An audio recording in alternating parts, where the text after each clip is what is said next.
Hello, this segment is made specially for those who want to work the abs but they have terrible backache and they have a lot of issues with the upper or lower back.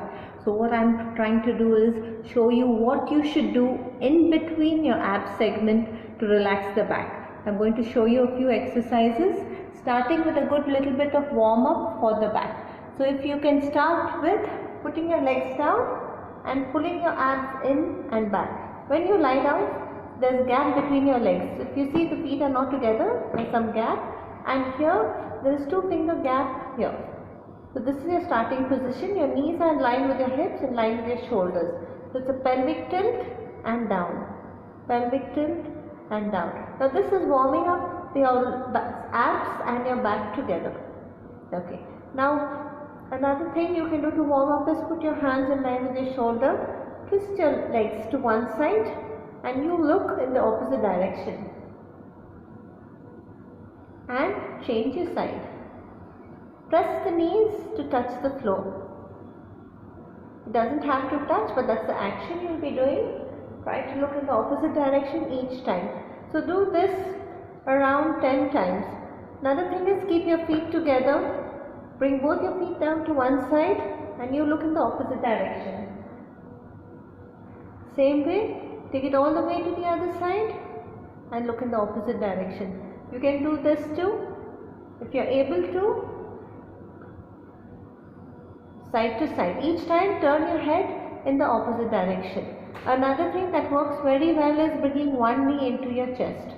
After each exercise, bring your knee into your chest, hold it there for a few seconds and change your leg. Hold it there for a few seconds. If you're feeling good, then you can do opposite leg each time, one into the other, about 10 to 12 times. So this will help you to relax the back. In between, do the pelvic tilt. You can see I'm just rolling the whole hip in. I'm not lifting it up. This is wrong. I want you to just roll it in so that the whole pelvis comes in and you're pulling your navel into your spine. You're exhaling. Inhaling, exhaling, inhaling, exhaling, inhaling. So let me give you an example. Suppose you are doing a little bit of a crunch. So you are crunching up and crunching down. 4-finger gap, you are looking at the ceiling, bringing your rib cage to your hip line. Exhale, inhale, exhale, inhale. After doing 10 counts of it, your back is hurting. So then you stop, just rock your body side to side. Let it relax a bit. Bring one knee in, bring the other knee in, and then move on to the next exercise.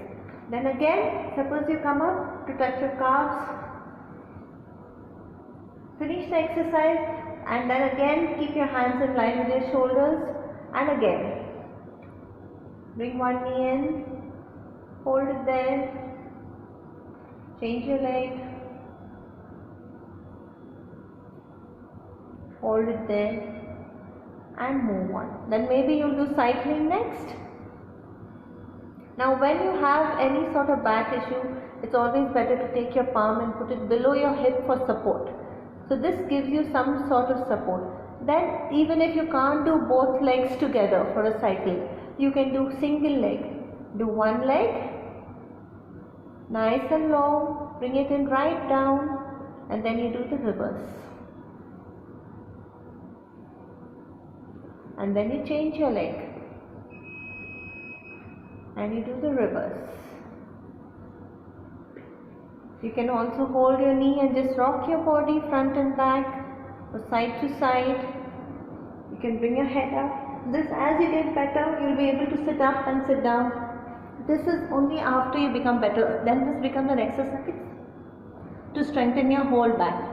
So as you saw, you don't have to just go on doing everything for the abs. In between, do a bit of this to strengthen your back, make it nice and strong. Then you can work your abs better. So all the best. Don't give up on those abs. You must get them in to make your back strong at the same time. Thank you for joining me and understanding this segment.